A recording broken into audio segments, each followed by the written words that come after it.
Good afternoon, Anne Arundel County, and good afternoon, Greater Glen Burnie. My name's Anthony Bynum. I'm the executive producer and creator of the show Don't Get Fooled Again. This is a show for and about the residents of Anne Arundel County. In our initial episode, we feature two interviews with local residents. One is my neighbor, Sue Recker, my neighbor of 20 years and good friend. She comes on and she shares a lot about her life. My second interview is with Cecilia Hall. This is a person of great faith, and she wanted to share some of that faith with us. Also, we feature a story of redemption as two young men wanted to revitalize an abandoned building that had housed a 7-Eleven and make a business out of it. We take a look at two of our local parks. There's both the Sawmill Creek Park and also the Thomas A. Dixon Observatory. In closing, we have a local musician. His name is Tony Covay, and he serenaded us while in Annapolis. So everybody, thank you so much, and please enjoy. Good morning, viewers. Good morning, Anne Arundel County and Greater Glen Burnie. I want to thank you for checking in with us. My name's Anthony Bynum, and this is the premiere episode of Don't Get Fooled Again. I'm talking with my good friend and good neighbor, Sue Recker. She's agreed to be on our first show. And thank you so much for that, Sue. I appreciate it. It's a privilege. Well, Sue, we've talked a couple times before about the opportunity to have a show about Anne Arundel County, and I want to thank you for being on that show. So, if you could, tell me a little bit about yourself. Well, I grew up in Baltimore City. I'm one of three girls. My parents had a row house. We had, also my grandmother lived with us. So it was my grandmother in one bedroom, four girls in that other bedroom, and mom and dad in the third bedroom. We had, not like today, one bathroom upstairs, one bathroom in the basement. That's how we grew up. We thought we were wealthy, even though we had no idea the way, I guess I should say, in today's society, way the other world lives. We took nothing for granted. Usually, many times at night after dinner, our neighbors would come over. My one neighbor, her name was Eve Hentz, and she would sit in our kitchen and have coffee, and it was a crowded kitchen. We always had company. My dad had a gorgeous garden. He and my neighbor, Miss Hentz, raised chrysanthemums, and Dad won a prize at the Timonium Fair for his flowers. So that was a great thing. Because we had no boys in our family, I was kind of the one that always helped in the garden. I do remember. So let's talk a little bit about. There's two things you hit on that were interesting. You talked about the garden. I was going to ask you, did your father grow anything to eat? Was he did he work on just the flowers and the more beautiful side of life, or were there any practical things in there like cucumbers and tomatoes? All flowers. All flowers. Yeah, the chrysanthemums were the tops, and we had a rose garden also. Rose garden. It was really beautiful. For the property that we had, which was next to nothing, we had flowers on each side, and my father built a pond. And it had a fountain in it that Dad did. It was beautiful. It was like the talk of the neighborhood for our row house. Very good. Let's talk. The other thing I wanted to ask you about. You said there are no boys in the family. Tell me about your siblings. I'm the third one in line. My oldest sister, who is now in her early 80s, is a religious. She's been in the Order of the Little Sisters of the Poor for I think it's 63 years. Her religious name is Sister Marguerite. She is now in Pittsburgh. She's a nurse. My next sister lives in North Carolina, and she is a seamstress, a professional seamstress. She also is in her early 80s, and she still sews. I'm the third girl, and I actually fell in love with the water about maybe 10 years ago when I found out that I had Lyme's disease and I needed to do some exercise. And the tick-bore specialist that I went to in Virginia said, "What do you do for exercise?" I said, "I walk my dog." And he said, "What else can you do?" I said, "I can swim somewhat." So I ended up getting certified as a arthritis therapist, and I also am certified in deep water exercise. So right now, hopefully the job market will open and I'll have more opportunities to do pool work. And then I have a younger sister. I didn't mean to cut you off. What was your thought about, and you were going to talk about your younger sister? I didn't mean to. No problem. My younger sister is the professional one. She has all kind of degrees, and she right now is retired, enjoying life, and occasionally travels. I visit her quite often. Where does she live now? She lives in Parkville. Okay. That's Jane. Jane. That's Oh, Jane. okay. My sister Very good. Jane. Yeah. Very good. Yeah. Just to digress just for a second, as a kid growing up in New England, we had a pool down at the park. I swam all the time, but I wasn't any good at it. Yeah.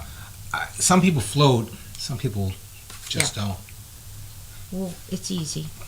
See, it's easy, or is it like one or the other? Easy. Well, now today they have all kind of like equipment. You can use what I call a water jogger belt, and they actually have something that goes around your neck to help you, so you don't get your hair wet. Like the ladies don't want to get their hair wet. Sure. You know, so, and there's other things to do, water exercises that will help your muscles, which we all need.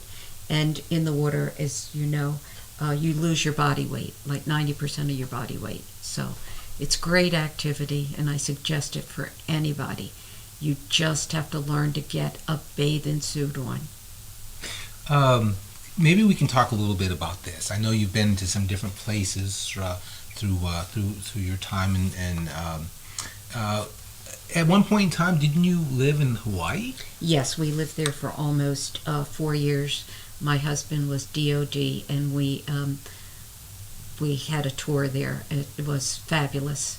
It was a fabulous learning experience, not just for myself, but also for our children who learned the culture. My son married a Hawaiian Philippine beautiful girl, and I have one beautiful grandchild. So, I mean, life is very different there. The vegetation is beautiful. And don't they have to bring everything in? Yeah, they bring everything in, and things are expensive, especially like ice cream, maybe $7.99 a gallon. Water, milk is very expensive because everything's coming from the West Coast. Yeah. But it's a marvelous place to be and a marvelous place to live. It was a real experience. So you were there for 4 years. Yeah. And what was your next stop after Hawaii? We went to the Naval War College. We went to the Naval War College before Hawaii. And tell me a little bit about that. And that was another fabulous life experience. We lived, of course, on the economy. We could not live on a military base. And my husband was the first civilian at the Naval War College. He also was the first civilian to graduate at the Naval War College. And it's also a beautiful culture. We had a foreign student. Every employee, or I should say every student, had to have a foreign student. Ours was Saudi Arabia. So it was another learning experience for all of us. I graduated from Roger Williams that year. I had a lot of credits from different schools, and I put them together. Graduated from Roger Williams University, and my husband at that time got 2 degrees. One at Salve Regina University and one at the Naval War College. So it was a real educational time in our life, and it was also somewhat expensive. That was the first time in my life I had 3 jobs. I worked as a hostess at the Chart House.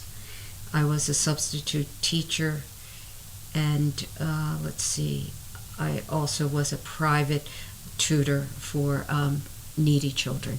So I had 3 jobs to help pay for all our tuitions. Oh my goodness, that phone must have kept ringing. You can do it if you can do it. You have to have a sense of discipline about yourself, but if you need it, you go to work.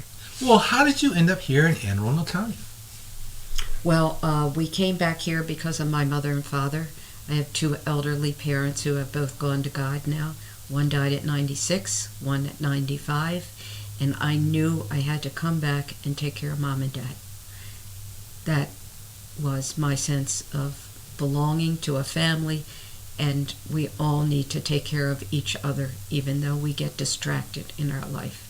When I was away, my sisters were doing it, and it was my turn to come in and pick the slack up. That's commendable. That's commendable. I remember my mom, who's now 95, but I remember when her mother, who lived in Birmingham, Alabama, lived by herself for many years. But Mom was getting the word from some of the neighbors about some things happening, and my mom sent for my mother, my grandmother. We call Big Mama. And that's where she ended up, the last year or so. So I understand. Yeah. And it's a neat part of our culture, I think, that we, as children, know to take care of our parents when the time comes. Absolutely. Just kind of a reversal of What things. is it? Honor thy mother and thy father. That's what we have to kind of remember, even though we do get off track. Wow. Well, Sue, I know I've enjoyed our conversation immensely. Thank you so much. I think 3 times the charm, as they say. It's worth the repeat performance. Repeat performance. Are there any closing thoughts that you might have? Well, I thought this morning, we're starting a new year here. So, number 1, take care of yourself. Remember whatever you need, mind, body, spirit. If you're off kilter, decide what you need and learn to take care of yourself. That's the first thing. Also, remember to get sleep in your life. We all do too much. We have to get sleep. Be kind to each other. Sometimes, as I say, we get off focus. We need to take care of each other. Find peace in our world. I think that's about what I like to contribute to today's segment of our very first try. Thank you very much. Well, Sue, thank you again for taking a few minutes out of your busy day, and thank you for being on the pilot episode. Thank you. It's a privilege. Good afternoon, everybody in the greater Glen Burnie area, and good afternoon, Anne Arundel County. So at this part of our program, we're going to do an interview with a beautiful person. Her name is Cecilia Hall. We're going to ask her a little bit about her life and talk to her about those things that are important to her, which are her faith and her belief. So I'm going to bring her in now.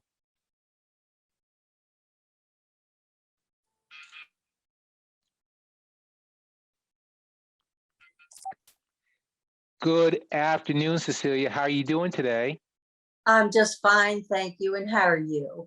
I'm doing well. I want to thank you so much for taking the time to talk and to help us along with our mission here, which is to tell the story of the lives of people who live in our county, Anne Arundel County. So thank you so much, Cecilia, for that. I appreciate you. My pleasure. I'm glad to be a part of it. Sounds wonderful. Very interesting. Well, Cecilia, I just had a moment before I brought you on just to tell everyone about yourself and that you're a great person who has a lot of faith in their life. And you wanted to share some of that story with us, I understand today. Absolutely. I would love to. Well, Cecilia, before we talk about that, can you give us a little background about yourself? Well, I am 75 years old. I grew up in Towson. I had my only son when I was 15 years old. My father was gone when I was 5. And I had 2 other brothers. When my father was gone, we moved in with my grandparents. My mother worked night work. So really, I was raised by two wonderful Italian grandparents. We were very blessed to have that. Well, first of all, I think that's very interesting in itself. So you say your grandparents, were Italian. I'm assuming they spoke lots of Italian in the household. Did you ever have a chance to learn from them how to speak the language? Well, I did learn a lot of things that you really can't use all the time. That did come in handy sometimes. But I did want to go to a night school and learn Italian. And when I realized that my grandmother didn't talk like that, she was Sicilian. So from Sicily, it's a whole different dialect. So I wasn't able to really learn any more than I should have paid attention with my grandma growing up, and just the things I kind of learned from her, I still have in my heart and memory. But I never really learned how to completely speak Sicilian, which I would have loved. I understand that. That was part. Well, I've already somewhat introduced that you want to talk a little bit about faith in your life and how it's worked. Are there any types of things there regarding faith and regarding your belief that you want to share with us today? Absolutely. As I just kind of went over a few things, me growing up, it was tough, growing up without a dad, things like that. It's really important in your life. Of course, having a son when I was 15, which was a blessing. He was such a joy. But what I want to talk about is surviving what life brings us, illness or loss. Drugs or alcohol will not help. Only God can get us through our suffering. I did lose my only son, who was 28 and a police officer in Baltimore County. I lost him to suicide. I found out later that they lose more police officers to suicide than they do to online duty. Cecilia, what was your son's name? Jerry Covay. Thank you for that. Mm-hmm. And in the process of meeting police officers through this, I met a chaplain of Baltimore City Police who did have a church, which I started attending. His name was Bob Douglas. He was also the head of the National Police Suicide Foundation. But him being a pastor at his church, I went one Sunday and he talked about people grieving, people having loss. And he said, Jesus is here right now. He said, I want you to close your eyes and put your hand in Jesus' hand. Give him your pain, not a little of it, all of it. We need to give Jesus all our pain, not hold on to some of it. Eventually, after I did that, I felt the warmth come over me. And I knew that my body was starting to heal. I ended up volunteering at an emergency room in Anne Arundel County. It was Harbor Hospital. No, North Arundel Hospital at that time. Sure. Emergency room for 8 years. I knew that God was using me there, using my pain to help others. I would come out of a cubicle after I just spoke to someone using words that I know God put in my heart and my mouth. He will use your pain if you let him use what you've been through to help others. About 5 years after I left the emergency room, I met a girl at another church in Anne Arundel County. Her name is Carol Brewer. We became best friends, which she's still my friend, and we're talking 13 years later. One day, when I had first met her, she came to me and she said, "What was your son's name?" And when I said Jerry, she started crying. She said, "I knew your son." This is Anne Arundel County. We were in Baltimore County. Come to find out, my friend's husband was a Baltimore County police officer who helped train my son. To this day, we are still the best of friends. This is not a coincidence. This is what I call a God incidence. If you let him into your heart and your life to help you with your pain, you will see how he uses that to help you heal. So if I could interject for a moment, you somewhat came full circle, starting with the unfortunate tragedy, but then the healing process, and this has all happened because of your faith in something greater than yourself. Absolutely. It's the only way we can heal. Nothing else will do it. Just trust in the Lord with all your heart and give him all your pain. And he will use that pain to help you heal. You will see how putting God in your life will make such a difference. And the things that have happened to me in my life is not a coincidence. It's a God incidence. So trust in the Lord with all your heart and all your soul, and give him your pain, and he will help you. God bless. That's a beautiful, beautiful message. It's inspiring, and it's absolutely beautiful, Cecilia. I thank you so much for sharing that with us, and bearing your soul to viewers, because you never know whose life you're going to touch. I commend you. I commend you. Hope it does. And that's the reason why I did this. At first, I wasn't going to, but I thought, God put upon my heart and he won't let you go. If he wants you to do something, you need to share this story of how only trusting in him will help you through this life, whatever it brings you. Thanks for letting me share. Well, the pleasure is mine. It's our pleasure. In fact, it's going to be all of our viewers' pleasure. Is there anything else you'd like to say as we wrap up our interview? No, other than the fact I do love living in Anne Arundel County now, house in the city. So I'm very happy to be here, and very happy I came across you on Neighborhood to see what you wanted to do. And I thought that's very interesting. So thank you again for letting me be a part of it. And God bless you and everybody who's listening to this. And I hope I help someone. This building, located at the corner of B&A and Furnace Branch, once housed a 7-Eleven. I would visit the store from time to time to buy this or buy that. However, it was no match for the 7-Eleven located further down the street in Ferndale.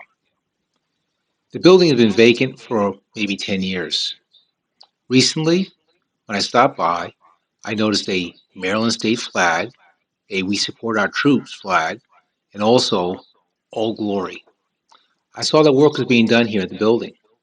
I actually met the two young owners. They want to make a go of it. They plan to sell some sort of electronic goods. It is that spirit, that belief in our town, that encourages me.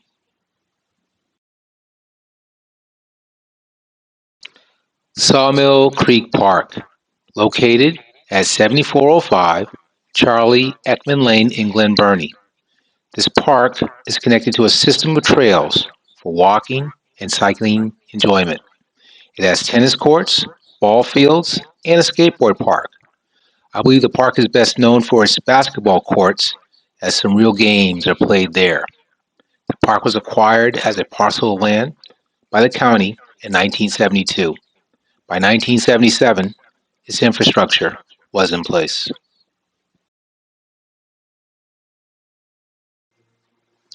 Thomas A. Dixon Jr. Observatory is not actually owned by the county. Instead, it is owned and managed by BWI Airport. The county does maintain some of the trailheads. The park is connected to existing riding and walking trails. There is a play area for children and beautiful roses at the entrance, but it is the landing of the planes that is truly wondrous.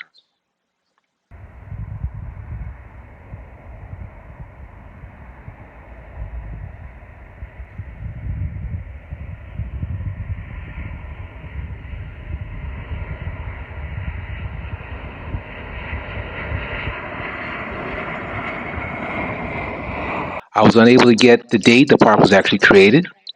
The person who the park was named after, Thomas A. Dixon Jr., was born in 1864. His views may not fit with today's modern sensibilities.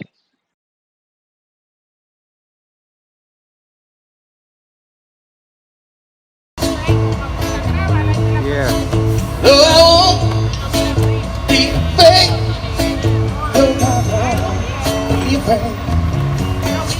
Just that long as you stand by me. This is Tony. So darling, darling, stand by me. He allowed me to videotape this for a donation. We're in Annapolis. Very talented man. Thank you. Doing his thing. Thank you. And this guy that come from the heart. Lord, thank you. That come on, Jesus is. I won't cry. I won't cry. My dancer here, that's my dancer there. Just that long as you stand by him. So darling, darling, stand by me. Oh, stand by me. Oh, baby, stand by me. Whenever you in trouble, won't you stand by me?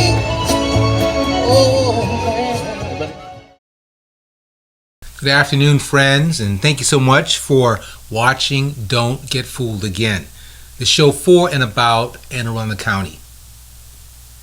In future episodes, we're going to tell our story of optimism and opportunity here in Anne Arundel County. So again, this is Anthony Bynum. Until the next time.